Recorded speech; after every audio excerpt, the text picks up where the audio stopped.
अस्सलामुअलैकुम वरहमतुल्लाहि वबरकातुहू। अज़ीज़ दोस्तों, साथियों, मैं मोहम्मद शहज़ाद खान आप तमाम ही का अपने चैनल एसके डिवीज़न में खैर मकदम करता हूँ। आप तमाम ही का तहे दिल से इस्तक़बाल करता हूँ। उम्मीद करता हूँ आप तमाम ही खैर आफ़ियत से होंगे और खुश व खुर्रम ज़िंदगी गुजार रहे होंगे। दोस्तों, इससे पहले हम ज़बान के बारे में पढ़ चुके हैं कि ज़बान कैसे राइज हुई, ज़बान कैसे वजूद में आई। उसके बाद हमने पढ़ा था कि क़वाइद, उर्दू क़वाइद को 5 हिस्सों में तक़सीम किया गया है, 5 भागों में बांटा गया है। उसका पहला हिस्सा, पहला जो जुज़ है वो है इल्मे हिजा। इल्मे हिजा में हम सिर्फ़ हरूफ के बारे में पढ़ते हैं और हुरूफ से बहस करते हैं। इससे पहले वाले वीडियो में हम इल्मे हिजा के बारे में आपको उसकी तारीफ़ बता चुके हैं और हुरूफ के निकात या हुरूफ से मुतालिक जितनी भी बातें होती है वो सब आपको बता चुके हैं। कुछ और बातें हैं जो हुरूफ के मुतालिक आपको जानना ज़रूरी है, वही बातें हम इस वीडियो में लेकर आए हैं और उम्मीद करता हूँ इस वीडियो के बाद आपके सारे सवालों का जवाब इस वीडियो में आपको मिल जाएगा। उम्मीद करता हूँ ये वीडियो सीरीज़ आपको पसंद आ रही होगी। अगर वीडियो सीरीज़ पसंद आई है तो आप कमेंट में अपनी खुशी ज़ाहिर कर सकते हैं, अप्रिशिएट कर सकते हैं वीडियोस को, चैनल को सब्सक्राइब कर सकते हैं और अपने दोस्तों तक शेयर कर सकते हैं और लाइक तो आप करते ही हैं, ये बात मैं अच्छी तरह जानता हूँ। आज जो हम पढ़ेंगे हुरूफ के मुतालिक कि हुरूफ को अलग अलग तरीके से, हैयत के एतबार से हुरूफ को हुरूफ इल्लत और हुरूफ सही के एतबार से बांटा जाता है। हुरूफ को मुसव्वते और मुसम्मते के एतबार से बांटा जाता है, तक़सीम किया गया है 2 भागों में। अब नंबर आता है तलफ़्फ़ुज़ के एतबार से। तलफ़्फ़ुज़ के एतबार से हुरूफ की किस्में। तलफ़्फ़ुज़ के एतबार से हुरूफ की किस्में कितनी हैं? 2 है। एक है हुरूफ शम्सी, एक है हुरूफ क़मरी।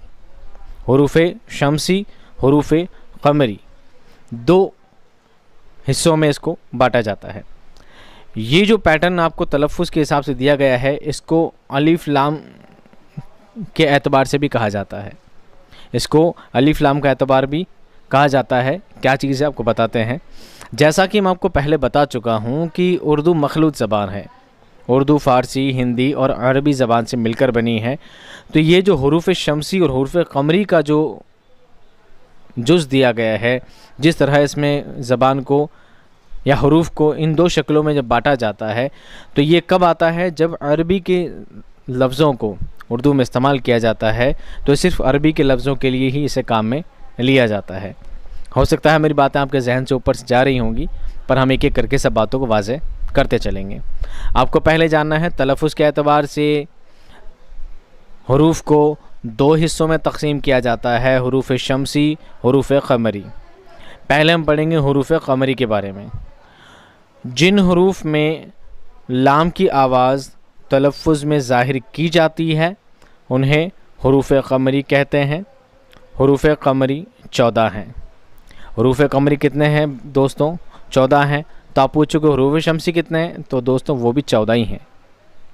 हुरूफ क़मरी भी 14 हैं, हुरूफ शम्सी भी 14 हैं। दोनों मिलाकर कितने हो जाते हैं? 28। अब मेरे कुछ महान दोस्त जो गणित में बहुत ज़्यादा होशियार हैं, वो मुझसे ये बात पूछेंगे कि सर हुरूफ शम्सी अगर 14 हैं, हुरूफ क़मरी भी अगर 14 हैं, हुरूफ शम्सी और हुरूफ क़मरी अगर 14 मिलाकर 28 हो जाते हैं, तो सर आपने तो बताया था कि हुरूफ तहज्जी की तादाद कितनी है? 37 है। कितनी है? 37 है। तो सर ये ऐसा कैसे मुमकिन है? फिर बाकी के हुरूफ कहाँ गए? पहली बात, हुरूफ तहज्जी की तादाद है 37, जिसमें से हुरूफ इल्लत कितने होते हैं? 3।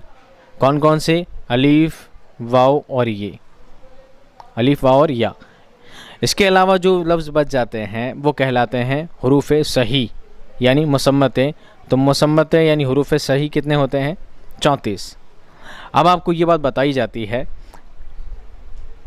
कि हुरूफ इल्लत को जब हटा दिया जाता है और हुरूफ सही में से हिंदी के हुरूफ हटा दिए जाते हैं और फ़ारसी के हुरूफ हटा दिए जाते हैं, तो जो बाकी बचते हैं वो अरबिक प्रोनाउंस के हिसाब से काउंट किए जाते हैं।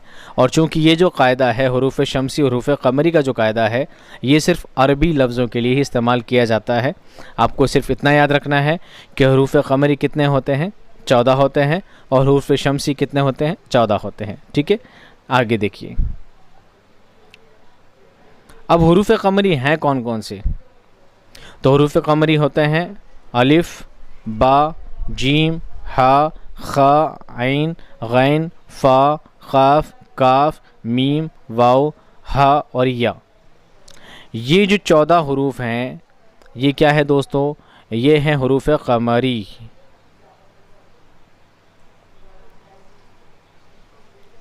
ये है हुरूफ क़मरी। अब इन हुरूफ के किस तरह हुरूफ क़मरी की पहचान कैसे होगी, किस तरह हम पहचानेंगे कैसे कि हुरूफ क़मरी है कि हुरूफ शमसी है? तो आइए इस बात को अब डिटेल में कुछ मिसाल के साथ समझते हैं। हुरूफ शमसी हुरूफ क़मरी की पहचान को, चलो जगह कम है फिर भी समझा देते हैं कोशिश करके। देखिए, एक लफ्ज़ लिखता हूँ मैं शम्स, मान लीजिए ये हो गया शमसी, और मान लीजिए ये हो गया क़मरी। ठीक है, बिल्कुल सीधा समझना। अगर मैं इससे पहले लाम, अलीफ़ और लाम इसमें ऐड कर देता हूँ, इसमें भी अलीफ़ और लाम ऐड कर देता हूँ। अब ये अलीफ़ ज़बर और लाम साकिन, अलीफ़ ज़बर और लाम साकिन, इस पूरे लफ्ज़ को पहले हम क्या पढ़ रहे थे? ये लफ्ज़ हम पढ़ रहे थे क़मरी। क्या पढ़ रहे थे? क़मरी। इसमें अल लगा दिया तो ये क्या हो गया? अल क़मरी। सही है ना? पहले हम इसको पढ़ रहे थे क़मरी, जब हम इसमें हमने अल जोड़ दिया तो ये क्या पढ़ने में आया? अल क़मरी। बिल्कुल सीधा समझ में आ गई बात। लेकिन दूसरी तरफ जब हम इसको पढ़ेंगे शमसी, क्या पढ़ेंगे? शमसी, और शमसी में अलीफ़ और लाम जोड़ दिया जाएगा तो हम किसको क्या पढ़ेंगे? अल शमसी। क्या पढ़ेंगे? अल शमसी। अल शमसी पढ़ेंगे? नहीं, इसको अल शमसी नहीं पढ़ेंगे, बल्कि हम इसको पढ़ेंगे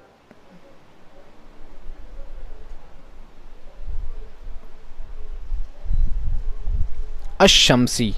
क्या पढ़ेंगे? अशमसी। क्या पढ़ेंगे? अशमसी। अब बताइए कन्फ्यूजन कहाँ हुई, है ना? क्वेश्चन क्या है कि सर इसमें तशदीद तो थी नहीं और यहाँ पर तो लाम भी था, लाम कहाँ चला गया? यही चीज़ साइलेंट आपको समझना है कि हुरूफ क़मरी वो हुरूफ कहलाते हैं जिसमें लाम पढ़ा जाता है, जिसमें लाम पढ़ा जाता है, जिसके पहले लाम पढ़ा जाता है। और हुरूफ शमसी वो लफ्ज़, यानी वो लफ्ज़ होते हैं जिनसे पहले अलिफ लाम लगा दिया जाता है, लेकिन उनमें लाम की आवाज़ नहीं होती है, बल्कि उसके बाद आने वाला हरूफ मुशद्दद हो जाता है, यानी उस पर तशदीद के साथ उसको पढ़ा जाता है। नहीं समझे? और डिटेल में समझे। मान लीजिए हम जैसे बताते हैं कि अलीफ क्या है? हुरूफ क़मरी है, हुरूफ क़मरी है। अब आप पूछोगे सर हुरूफ क़मरी क्यों है? तो हम बात बताएंगे। हम जब लिखते हैं क़मर, क्या लिखते हैं? ये क़मर। अब हम इसमें अलीफ़ और लाम जोड़ देते हैं तो ये क्या पढ़ देते हैं इसको? अल क़मर। क्या पढ़ते हैं? अल क़मर। यानी, और इसमें या लगाने पर हो जाता है अल क़मरी। क्या हो जाता है? अल क़मरी। यानी क़मरी हुरूफ में अलीफ़ और लाम अल पढ़ा जाता है। यानी कि जो काफ, जो वर्ड काफ जो हुरूफ है, ये कौन सा है? क़मरी है। क्या इस 14 हुरूफ में कहीं भी काफ आपको नज़र आता है? हाँ सर नज़र आता है, ये रहा काफ। समझ गए? वापस देखिए। दूसरा अब हमने यहाँ ले लिया मिसाल, अल क़मर। क्या ले लिया? अल क़मर। ये है लफ्ज़ बैत, ये है माल, बीच में लगाया अलिफ़ और लाम, तो ये हो गया बैतुल माल। क्या हो गया? बैतुल माल। ये अरबी के लफ्ज़ हैं, ठीक है? बैतुल माल। हमने क्या इसमें लाम की आवाज़ आ रही है? हाँ सर आ रही है। बैतुल माल। क्या आ रही है? बैतुल माल। तो बताइए लाम जो है, लाम पढ़ा जा रहा है। कब पढ़ा जा रहा है? जब लाम के बाद क्या है? मीम आया है। क्या आया है दोस्तों? लाम के बाद क्या आया है? मीम आया है। बैतुल माल, और बैतुल पढ़ने मारा है। मीम क्या हुआ? हरूफ क़मरी हुआ। मीम क्या हुआ? हरूफ क़मरी हुआ। बताइए क्या हरूफ क़मरी में कहीं मीम नज़र आता है? जी सर, नज़र आता है। ये रहा मीम। इसका मतलब मीम क्या हुआ? हरूफ क़मरी हुआ। एक लफ्ज़ है अल हिलाल। क्या है? अल हिलाल। अल पढ़ने में आया है और लाम के बाद ये छोटा सा क्या नज़र आता है दोस्तों? ये हा नज़र आती है। इसमें हा नज़र आती है क्या दोस्तों? बिल्कुल, इसमें हा नज़र आती है। इसका मतलब हा क्या हुआ? हरूफ क़मरी हुआ। एक है अल इख़लाक़। अल इख़लाक़, अलीफ़ और लाम के बाद कौन सा हरूफ है? अलीफ़ और लाम के बाद वापस अलीफ़ है। इसका मतलब अलीफ़ भी क्या होता है? हरूफ क़मरी होता है।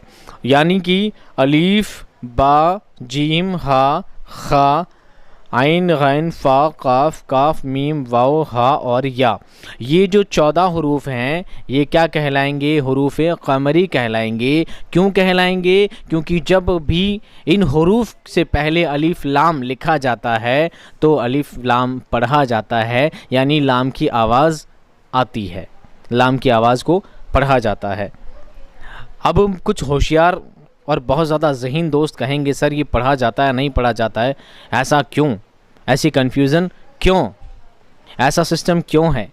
हिंदी में तो ऐसा बिल्कुल नहीं है। हाँ, हिंदी एक सटीक और क्या कह सकते हैं, स्पष्ट लैंग्वेज कह सकते हैं। हिंदी में जो शब्द लिखा जाता है, मान लीजिए हिंदी में हमने लिखा शब्द, तो हिंदी में जैसा लिखा जाता है वैसा ही पढ़ा जाता है। हिंदी में साइलेंट नाम की कोई चीज़ नहीं होती।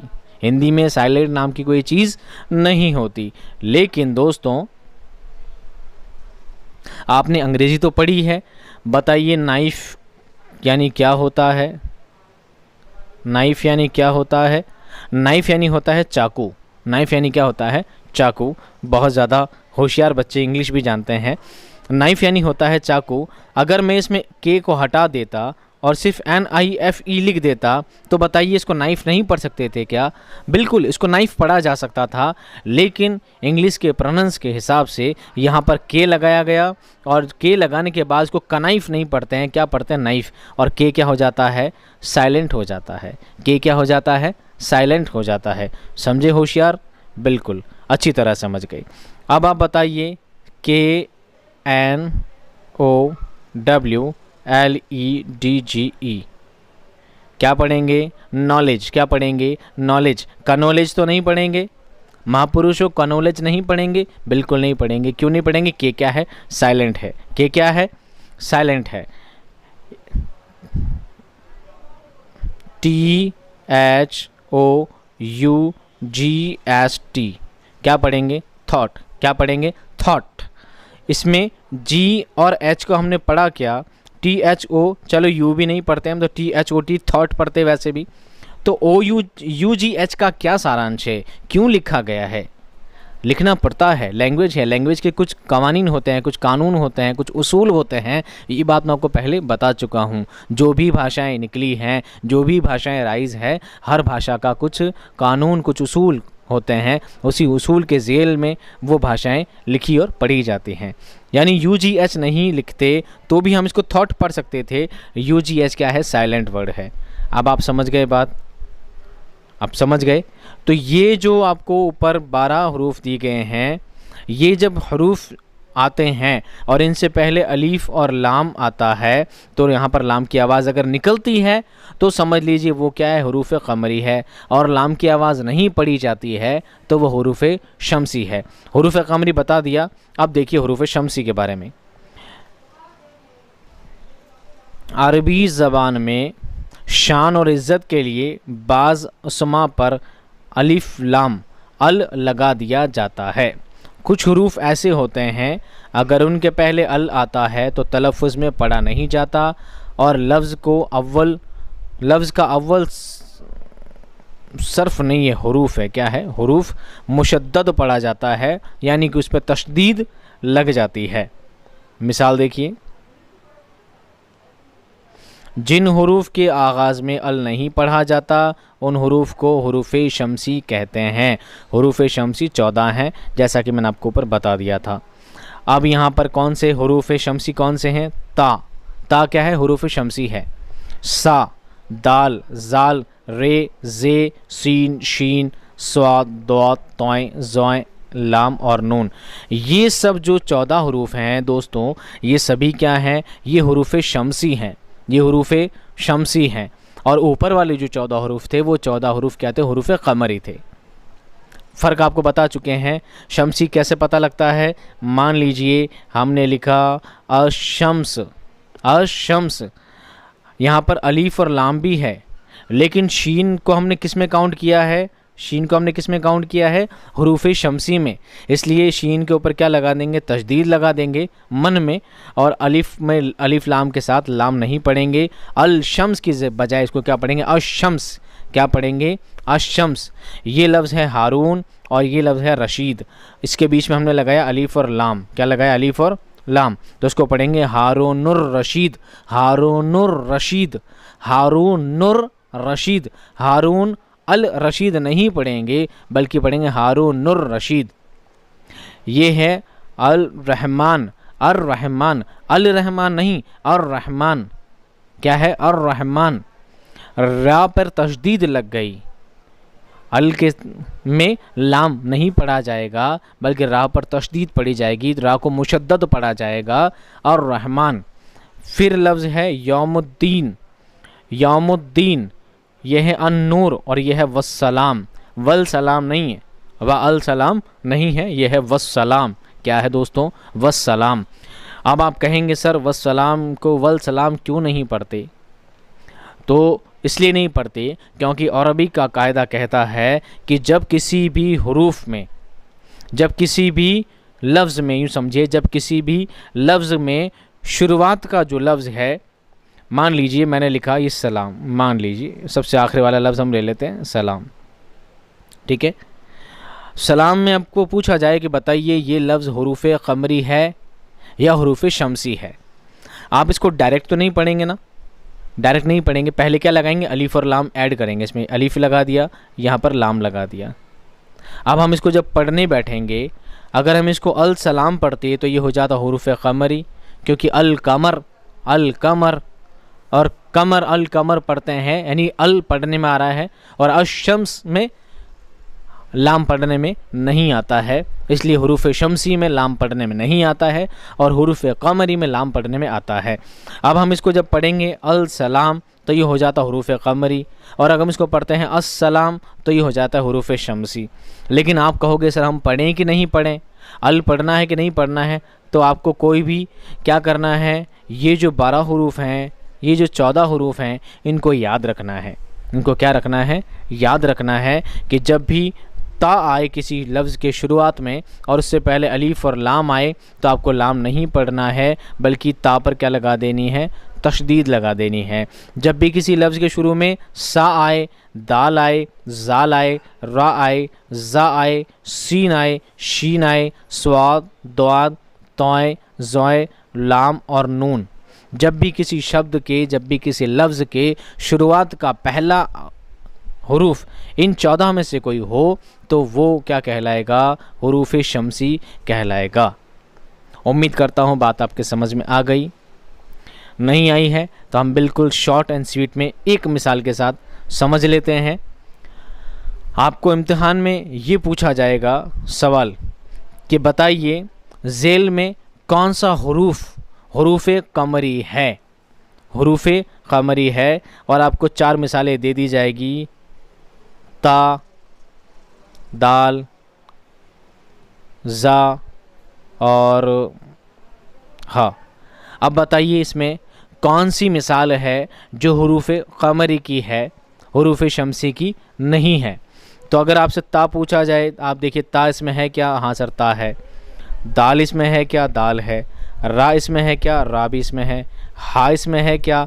नहीं, हाँ नहीं है। तो हा क्या हुआ? हुरूफ क़मरी हुआ, और ये तीनों क्या हो गए? हुरूफ शमसी हो गए। समझ गए? अब बात आती है, आपको कुछ लफ्ज़ दिए जाएंगे, लिखें। जैसे आपको 4 लफ्ज़ पहले ही लिखे दिए जाएंगे और पूछा जाएगा कि इनमें कौन सा लफ्ज़ हुरूफ शमसी की मिसाल है, हुरूफ शमसी की मिसाल है। तो आपको दे दिया जाएगा सपोज़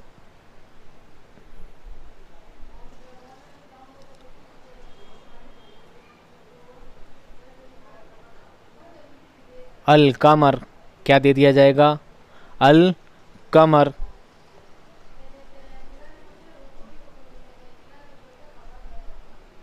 अल बदर,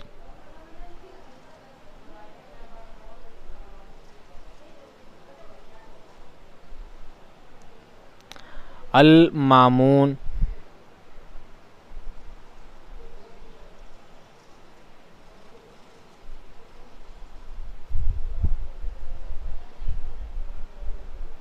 और अन्नूर, क्या दे दिया जाएगा? अन्नूर या वन्नूर।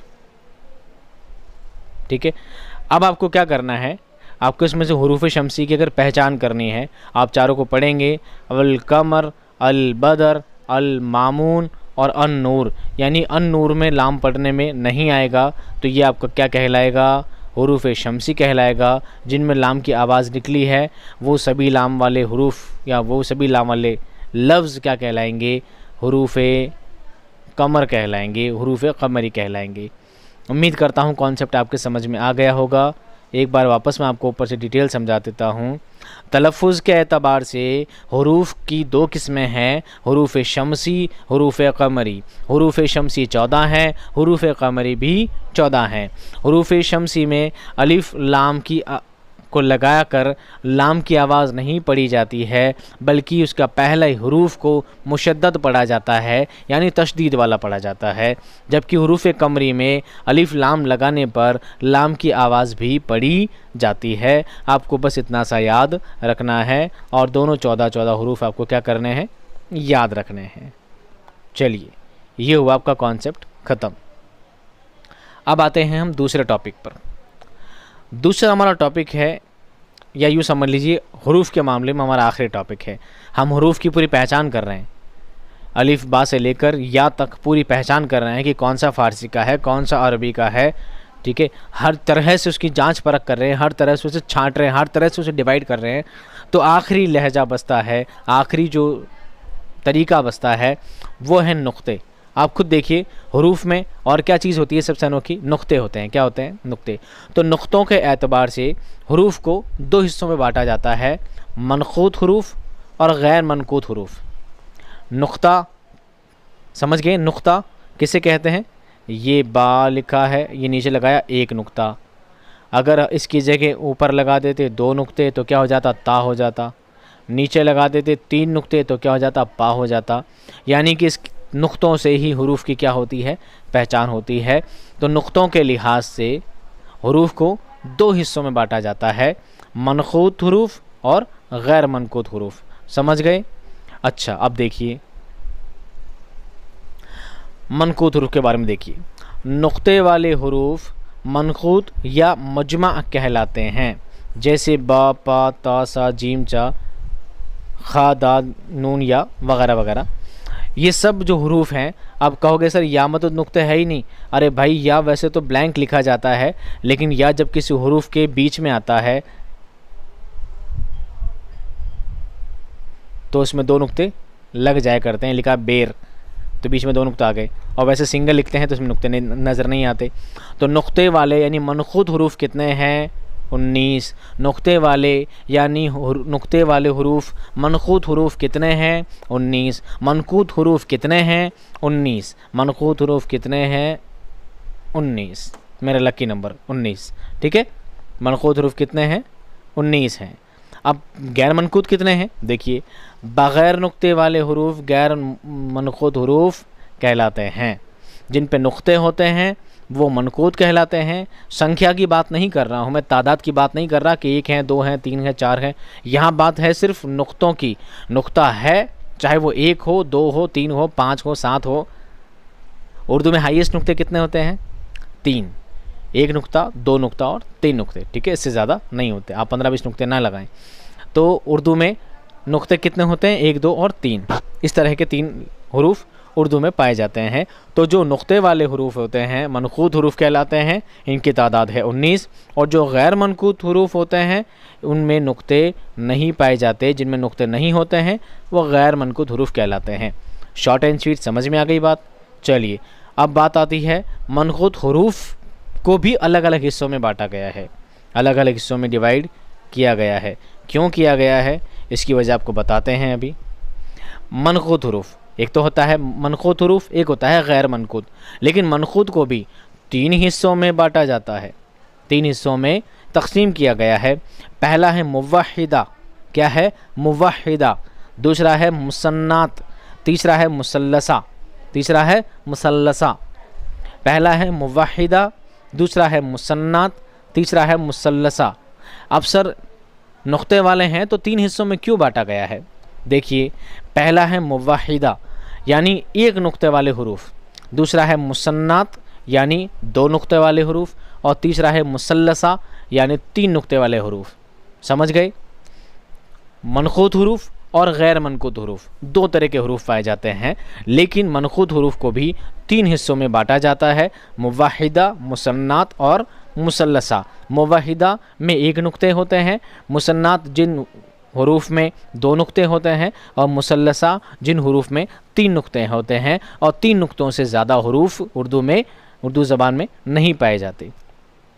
तो 1 नुक्ते वाले कौन से? जैसे बे हो गया, जीम हो गया, नून हो गया, है ना। इन सभी पर अभी यहाँ पर ऊपर नीचे वाली बात नहीं कर रहा, मैं सिर्फ नुक्ते की बात कर रहा हूँ कि संख्या 1 होनी चाहिए, संख्या 1 होनी चाहिए। बे हो गया, जीम हो गया, नून हो गया, वगैरह हो गया, खा हो गया, जाल हो गया, जे हो गया, है ना, बहुत सारे हरूफ हैं। उसके बाद मुसन्नात, जिसमें 2 नुक्ते वाले हरूफ को मुसन्नात कहा जाता है। ये मुवहिदा बना है वाहिद से, ये अरबिक में मुवहिदा किससे बना है? वाहिद से, और वाहिद मानी क्या होता है? 1, वाहिद यानी 1, और मुसन्नात यानी 2, मुसल्लसा यानी 3, 1 2 3। समझ गई बात? मुसन्नात यानी 2 नुक्ते वाले हरूफ, जैसे ते हो गया, ख़ाफ हो गया और या हो गया। या के बारे में मैं आपको बता चुका हूँ, ब्लैंक में खाली लिखा जाता है, बीच में आते हैं तब 2 नुक्ते लग जाते हैं। मुसल्लसा यानी 3 नुक्ते वाले हरूफ, जैसे पा हो गया, चा हो गया, शीन हो गया और सा हो गया, जिस पे 3 नुक्ते पाए जाते हैं। इस तरह मनक़ूत हरूफ को 3 हिस्सों में बांटा जाता है। समझ गए बात? अब दूसरा कौन सा है? गैर मनक़ूत हरूफ। अब जो गैर मनक़ूत है उसे भी 2 हिस्सों में बांट दिया गया है। अब आप कहोगे सर ये तो बांटे ही जा रहे हैं, कितना कंफ्यूज कर रहे हैं। अरे बहुत आसान है, आप इस वीडियो को 1 बार नहीं 2 बार रिपीट करके देख लेंगे तो मैं कोशिश करता हूँ आपके लिए लाइफ टाइम के लिए आपके दिमाग में बातें सेट हो जाएगी। बस आपको वर्ड याद रखने हैं कि कौन कौन से वर्ड को, कौन कौन से लफ्ज़ को क्या कहा जाता है। आपको बस उनका मतलब याद हो जाएगा, बाकी सब चीज़ आप आसानी से समझ जाएंगे। अब है गैर मनक़ूत हरूफ। गैर मनक़ूत को भी 2 भागों में बांटा गया है, 2 हिस्सों में बांटा जाता है, 2 हिस्सों में तक़सीम किया जाता है। गैर मनक़ूत सादा और गैर मनक़ूत में अलामत। एक तो नुक्ते होते हैं या नुक्ते नहीं होते हैं, लेकिन तीसरी चीज़ भी तो होती है, वो होती है अलामत। क्या होती है? अलामत। ऐसी अलामत कभी कभी पाई जाती है, कुछ कुछ हरूफ में ये अलामत पाई जाती है। जैसे गैर मनक़ूत सादा, अलीफ, हा, वाव, रे, लाम, काफ, गाफ, लाम, मीम, वाव, ये वगैरह वगैरह। अब देखो मैंने यहाँ नुक्ते नहीं लगाया ना, इसलिए इसमें ये खाली लिखा है। हम यहाँ पे ये भी लिख सकते हैं, खाली है ना अभी, लेकिन जब ब्लैंक होगी तो नुक्ते वाला मान लेंगे। तो ये गैर मनक़ूत भी हैं और मनक़ूत भी है, ये हरूफ दोनों में शामिल हो जाते हैं। ये दल बदलू सरकार है, ठीक है। ये गैर मनक़ूत में भी शामिल हो जाते हैं और मनक़ूत में भी शामिल हो जाते हैं, इसका बस इस्तेमाल पर डिपेंड करता है। तो गैर मनक़ूत सादा यानी जिसमें नुक्ते नहीं पाए जाते हैं, जिस हरूफ में नुक्ते नहीं होते हैं वो गैर मनक़ूत कहलाते हैं। जो गैर मनक़ूत सादा होते हैं उनमें कोई नुक्ते नहीं होते हैं। गैर मनक़ूत में अलामत यानी नुक्ते तो नहीं है पर अलामत है, जैसे टे है, डाल है, रे है, ये सब क्या है? गैर मनक़ूत, लेकिन इनमें अलामत है। अब देखिए नीचे मेरे लिखा है या और ये हरूफ मनक़ूत और गैर मनक़ूत दोनों होते हैं, जैसे बटेर, हाजी, आशियाने वगैरह। बटेर में 2 नुक्ते लगा दिए गए हैं, हाजी में छोटी या लगाई गई है और आशियाने में बड़ी या लगाई गई है। जिस तरह हाजी में बड़ी छोटी या और आशियाने में बड़ी या लगाई है। यहाँ पर नुक्ते नहीं हैं तो इसलिए इसको क्या पढ़ेंगे, गैर मनकूत पढ़ेंगे। और जब बटेर के बीच में या लगाई गई है तो यहाँ पर इसको हम मनकूत लफ्ज़ में शामिल कर लेंगे। उम्मीद करता हूँ मनकूत और गैर मनकूत भी आपके समझ में आ गया होगा।